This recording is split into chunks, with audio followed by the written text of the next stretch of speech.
Pastef waa léegi Assane Doumbia. waaw noo dundee affaire yi. affaire yi nu mu ko dundee. waaw bon affaire daal c'est vrai que métti na trop parce que campagne moom ñu la yomb moom xam na. mais ñun on l'a fait avec beaucoup de plaisir. loolu moo tax finalement sentir nañu sax métti bi parce que vraiment. affaire la boo xam ne yàgg nañ ko def. nag sur le terrain. militants yi miin nañ ko ñun miin nañ ko. donc fu ñu doon jaar fa lañ jaaraat. ak toute cette organisation bu ñu yàgg def. que ce soit pour l'élection présidentielle, l'élection législative, que ce soit pour la clôture, le meeting de clôture, il faut tamit bokk na ci événement yu rëy yi. Donc jusqu'à hier, pour nous, tout allait super bien parce que voilà, on a tout bien fait, on va dire. Mais léegi nag tey nag moom vote la. tey beneen bés la. voilà tey tamit ñu ngi bég vraiment lu ñu defagum ci journée bi. parce que vraiment am nañ satisfaction nit ñi ñëw nañu. et puis on a bien organisé nos équipes et tout. donc boobu am nañ ci satisfaction. li ngeen yaakaar ne histoire yi militants yi ñëw nañ ak doole te encore lu ma gën a tiital sax mooy en fait instant bi ñuy wax ni. gars yi ñi ngi rang ba léegi mairie de Montreuil. waaw parce que foofu la navette bi nekk. gars yi ñi ngi rang di rang ñu ñaan ko ñu ñëw waaw pour ñëw di voter. donc voilà donc affaire bi jeexagul. am nga pronostic balaa bëgg a pronostic. bon dafa am pronostic bi ñëpp xam nañ ko avant jour bi. d'accord donc voilà. d'accord xam nga loolu moom soxla ñu si perte temps parce que gars xam nañ ko avant jour bi. d'accord xanaa nag ñu wax leen ndax dafa gën a duuf. wala dafa xaw a wàññeeku tuuti rek. loolu ak mooy tuuti rek.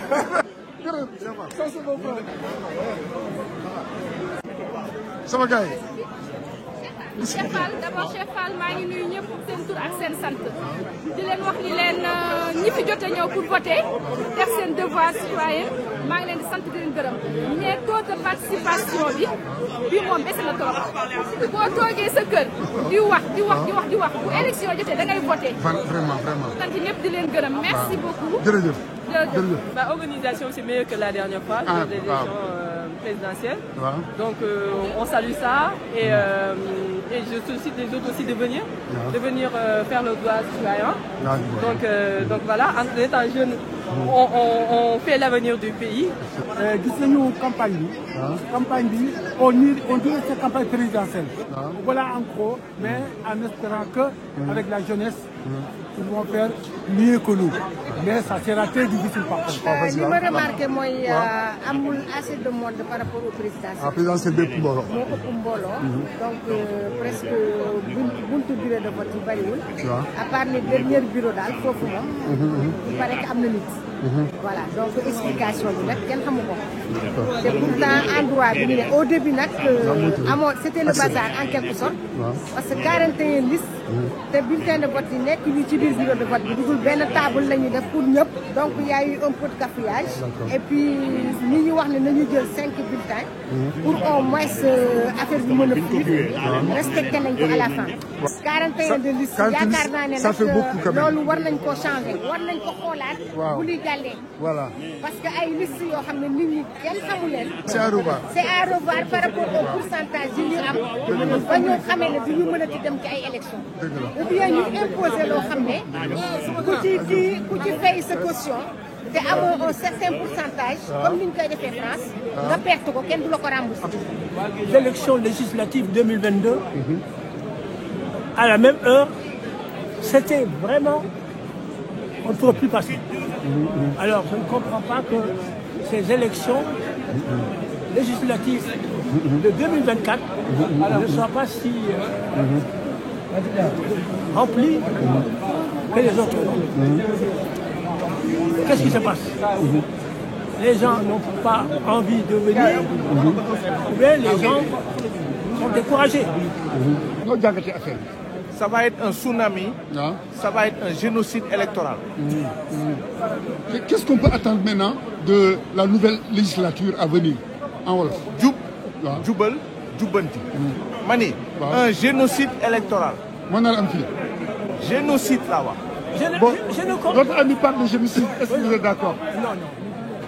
Tous les chefs d'État, tous nos chefs d'État qui ont été élus, quand ils sont arrivés, élus, eh bien, ils ont dissous l'Assemblée nationale.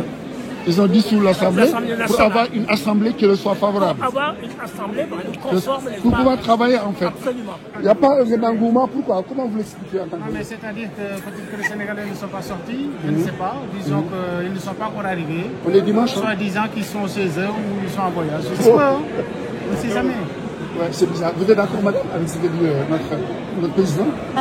Oui, je suis complètement d'accord avec lui. Et puis surtout, je pense que les élections présidentielles et les élections législatives, donc là, il y a pas, il y a une différence surtout, c'est l'engouement qu'il y avait eu lors des élections présidentielles. Parce que là, il s'agit de notre Assemblée nationale. Je me dis que tout le monde devrait se lever, voter, parce que si les résultats ne plaisent pas forcément à tout le monde, ce sera de notre faute parce que tout le monde ne sera pas venu voter. On peut dire que c'est une vitalité de la démocratie, on peut dire ça, mais bon, avec le temps, je pense qu'on pourra réguler les partis politiques au Sénégal. Réguler même cette démocratie-là, il y a trop de partis. La démocratie là aussi, c'est pas la cacophonie. Ouais. Après aussi, comparé avec l'élection présidentielle, on peut dire que le taux il est vraiment bas. Mais après, il faut vraiment, j'ai pas les chiffres en tête, il faut vraiment essayer de... C'est différent. Il faut vraiment voir avec les élections législatives de 2022 pour voir si on est au-dessus ou en dessous. Ouais. Mais bon, comparer un peu. Ouais, mais dans l'ensemble, ça s'est bien passé. D'accord. Les gens sont corrects, ils ont voté normalement. Ils ont voté normalement, il n'y a pas eu de problème. Et même les responsables, ils ont dit que cette année, ça a été une année vraiment calme. Des élections vraiment apaisées. Bon, dans l'ensemble, ça s'est bien passé depuis le départ. Donc on a démarré juste un petit peu en retard. D'accord. À quelle heure? Aux environs de 8h44. D'accord. Exactement. D'accord. Donc à part ce retard qui a été noté, donc je peux dire que le processus est déroulé de manière très normale. Donc il n'y a pas eu une très grosse affluence. Donc à l'image de tous les bureaux de vote. De tous les bureaux, oui. Donc si mon film bureau, tout se passe bien. À bureau bi, vraiment. Représentant État yi, Sénat yi, tout se passe bien quoi. Sant Yàlla moo tax ñu sant Yàlla ñu ngi féliciter d'abord la population sénégalaise dans son entièreté. ñu ngi féliciter aussi la diaspora. mais li nga xam ne gis nañ ko fii ci Paris. mooy comme ni ngeen ko gisee. dëgg. dañu am crainte dañu am njàqare ci nombre de votants yi. statisticien là mais au moins une statistique officielle. mais maa ngi sànq nit maa ngi for ci wéeru bi ñu naan ma. sur un fichier de 39 000 personnes. li nga xam ne mu ngi fii nii. yaata heure bii 9 000 personnes ñoo voté. waaw donc tey ku gis 39 000. ak 9 000 donc da ngay gis ne yaa ngi. y a plus de 2 tiers. très bien d'absents. donc nag loolu su amee. waaw. ça peut être lié à beaucoup de choses. Wow. Conditions géographiques, xëccaayu lieu bi, manque de préparation bi, ak communication et puis aussi ñuy interpeller nguur gu bees bi. ñuy interpeller nguur gu bees yi parce que ñu ngi leen di rappeler mars 2024 dañ gagné ay élections yoo xam ne ci opposition bi lañ nekkoon ñu gagné ko ndax ñun Sénégal xam nañu ci démocratie. Sénégal xam nañu ci taxawaay organiser ay jongante élection. Donc ñoom bu ñu nangu aussi bi réeree seen loxo. donc li nga xam ne gis ngeen ko fi. moom moo demee nii. que vraiment vote bi mu ngi am mu ngi jëlul dans les meilleures conditions. gisuñu benn incident majeur. mais gis nañu daal taux d'abstention bi ak. rétention bi ñu bëri na lool. te vraiment ñu ngi wax ci zone bi nu mu enclavé. ñu ngi wax ci yeneen paramètres yoo xam ne tey ñi nga xam ne dañ leen di interpeller mooy. nguur gi ak ñi nga xam ne ñoom ñoo organisé élection les élections législatives aussi n'a pas souvent traîné du monde. comme la présidentielle. Les gens se sentent moins concernés. Voilà, moins concernés parce que certains ne connaissent pas trop les candidats qui sont en liste. Et que au niveau de la vulgarisation, ça n'a pas été vraiment au bon pour pouvoir informer le maximum nos citoyens qui sont en banlieue. Et le déplacement est difficile parce qu'il y a certaines familles qui sont seules et qui ne posent pas laisser leurs enfants pour pouvoir venir voter. Moi, je me dis de toute façon, pour avoir fait pratiquement toutes les élections depuis les années 2000, j'ai été très surprise quand même de voir si peu de monde. On voit quand même, je ne sais pas si c'est relatif à des problèmes organisationnels ou bien c'est l'attrait de ces élections. Et il faut le dire aussi, lors de cette campagne, il y a eu tellement de violence, il y a tellement de choses qui se sont dites. À un moment donné se disent franchement ces politiciens-là, on les laisse entre eux, ça ne vaut pas la peine de se déplacer et de venir voter, on verra bien. Mais là, ce qu'on peut constater, que tout le monde le constate aujourd'hui, et qu'on a peu de monde par rapport aux élections. En tout cas, merci. Merci. tey ni dafa amoon lu taxoon ñuy dem di topp ci ginnaaw président Ousmane Sonko.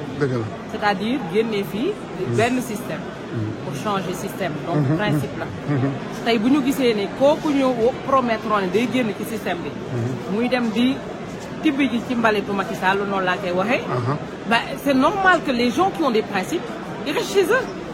Parce que les Sénégalais, ils ont un changement, ils étaient prêts à faire tout. Mais pour nous, c'est petit législatif. Déjà, on a été déçus par rapport au choix des députés. Normalement, dans une ville, s'il y a 35 000 votants, il doit y avoir forcément automatiquement un député. Là, on a 39 973 votants à Paris. Et PASTEF n'a pas investi de députés à Paris. Non, je ne sais pas, parce que comme liste, vous choisir, je ne sont pas députés. Vous ne savez pas si si liste, je me trouve, non, je ne me vois pas dans cette liste. Parce que qui me donne, qui me donne, dans le temps, boy cadre, il y a un cadre, surtout les jeunes qui sont là. Mais je choisis le yobule ci liste. And benen genre assemblée di fi amé won. Mais déjà yow député yi nga fal dañuy tok ci plateau yi di dénigrer ñi. À ce moment-là bu ñu démé assemblée ça sera pire parce que fofu dañuy am couverture. Bu xamne deug moment pour apaiser après élection yi. Fokk ñu woté une refondation sociale tok waxtani réew mi. Defat assise lo ci yok. To bi deug bay fall lu wax. Waaw. Bon idée bi c'est une bonne idée par rapport à ce loi. Bon base bi moy ñu réformer encore une salle de xol ben yo. Deug la. waaw lu ko waral. ah c'est par paresse la peut-être. waaw. wala kii yi ñoo niroowul. sinon à part ça. ça c'est très bien passé les gens votent normalement. waaw normalement. kenn teewul kenn pas de problème. déedéet.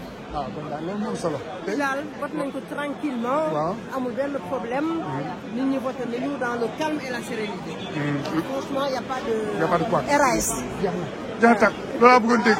ça c'est bien passé machallah. c'est bien passé. lépp dox na quoi. benn problème depuis sama tey fii. waaw lépp jaar na si yoon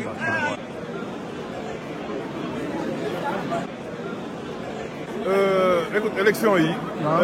fi ñu ko defee sore na. waaw waaw. salle bi xat na. heureusement ñi déplacé wu bëriwuñu trop. Parce que bu ñu bëri woon comme élection présidentielle yi. je pense que doon na métti lool. benn bi des mooy liste yi bëri nañu. gisuñu ko ci bureau de vote yi. mais dañ ko teg ci couloir yi. léeg-léeg nga ñëw gis ay bulletins yu bëri daan ci suuf. et cetera donc ça vraiment. c'était très difficile. mais nag xam nga comme ay élection anticipée la. am fi salle bu adéquate. en un laps de temps aussi. xam naa ne c'est pas très possible. Je pense qu'ils ont fait ce qu'ils pouvaient faire pour que les élections se passent bien. Moi, je suis certes dans l'opposition, mais je suis un républicain. Et puis bon, je reconnais qu'il peut y avoir quelques failles. Bon, en dehors de tout. Il faut avoir une lecture de la faiblesse de la participation. Je vois que les gens sont sortis quand même. Ouais. Ils sont venus voter. Et ça se passe de façon très calme. Ouais. Bon enfant. Et là, c'est à féliciter. On voit que c'est assez fluide. Les doivent circuler. Donc c'est ce qui est à louer. Et puis après, on attend que les résultats sortent. Ouais, pour pouvoir commenter. Pour les commenter. Commenter les choses, interpréter les choses. Absolument. Nous, on attend vraiment une bonne majorité. Ouais. Mais on se prépare aussi à analyser la minorité qui n'aura pas voté pour nous. Ouais, voir. Et on continue à ouvrir les bras, tendre les mains pour que les gens comprennent qu'il y a une seule optique actuellement. C'est le Sénégal, son développement et l'épanouissement des Sénégalais. Donc ça, c'est tout ce qui nous importe. Après ces élections-là, la seule constante qu'il y a, c'est l'état du Sénégal et le gouvernement qui est en place et la direction qu'on va prendre pour développer notre pays. Ça, c'est le plus important. Toujours pas. Ouais. Présidentiel, c'est différent. Voilà. Ça s'est relativement très bien passé. Par quelques petits trucs. Ok, président, merci. Et on a un mec qui est ici, sur le moment, sur le xel. Alimatou Mbaye. noo jàngatee affaire yi maman. affaire yi day. wax dëgg yàlla gis naa fi loo xam ni. ñu ngi day bari nañu de. yal na yàlla def jàmm. yàlla tapp xol yi dafa jël bés daan la fa ñëpp nekk benn. àddina amul solo. waaw yàlla ku mu ni loolu la rek kenn mënu ko changé. waaw yàlla na ñëpp nekk benn bokk ndey ak bàyyi. ki yàlla jox ndam gi. mu jël ndam ni ak jàmm ak salaam. ñi yàlla joxul ndam yi. ñu daal di dékku ko ngir yàlla tax. ndax ñun ñëpp ay Sénégalais lañu. boo xoolee koo gis rek yaa moom yéen a bokk nañ bay. kon dara waru fi am yow ba ñu xamante. te taaw Abdou Diouf la ba léegi. musuloo changé musuma changé. waaw def lu baax di wax lu baax. waaw rek kese rek loolu doom ni ku baax noonu lay def. looloo baax. waaw ñi fi nekkoon def nañu lu baax. ñi fi ñëw yàlla nañu def lu baax. amiin amiin amiin ñun ñëpp ñu bokk ndey ak baay. adduna amul solo. adduna amul solo. moo tax man maa ngi wër. di jàmmasanteeg nit ñi. di joxanteeg nit ñi jàmm ak salaam. ndax adduna amul solo. adduna amul solo yàlla na commencé ci bisimilah xanaa àgg ci alhamdulilah rabbil alamin ñëpp am jàmm. yàlla na fi jàmm am. yàlla na fi jàmm te it am naa ci yaakaar. am naa ci yaakaar ndax ñu ñaa ngi tàppante. ñu bokk parti ñu bokk tàpp ñoom ñëpp a ngi tàppante. di réewante di waxante lii la yàlla bëgg. yàlla na yàlla def na li gën ci barke Seydina Muhammad. Merci. Pastef. L'amour envers Ousmane Sonko. Ku bëgg Ousmane Sonko da ngay rafet. Sa xol day rafet da ngay baax. Exactement. Législative ak présidentielle bokkuñu. Non, non, non, il y a une très grande différence. kon bi moo tax. voté ngeen si jàmm. Alhamdulillah. mais liste yi bëri na de liste yi bëri na de. Non, il y a trop de. mais lan moo tax liste yi bëri laa bëgg xam man. lan moo tax ku nekk bëgg a nekk député. waaw lan moo tax lu waral loolu. non ñu cinquantaine de liste. non ñu ci bëri nag. ñu ngi bëgg a nekk député ngir xaalis ba doom. ah xaalis ba. dañuy défendre seen bopp. seen bopp tax. seen bopp mais dañoo bëgg. waaw. ñu làq leen. ah làqatu. immunité parlementaire.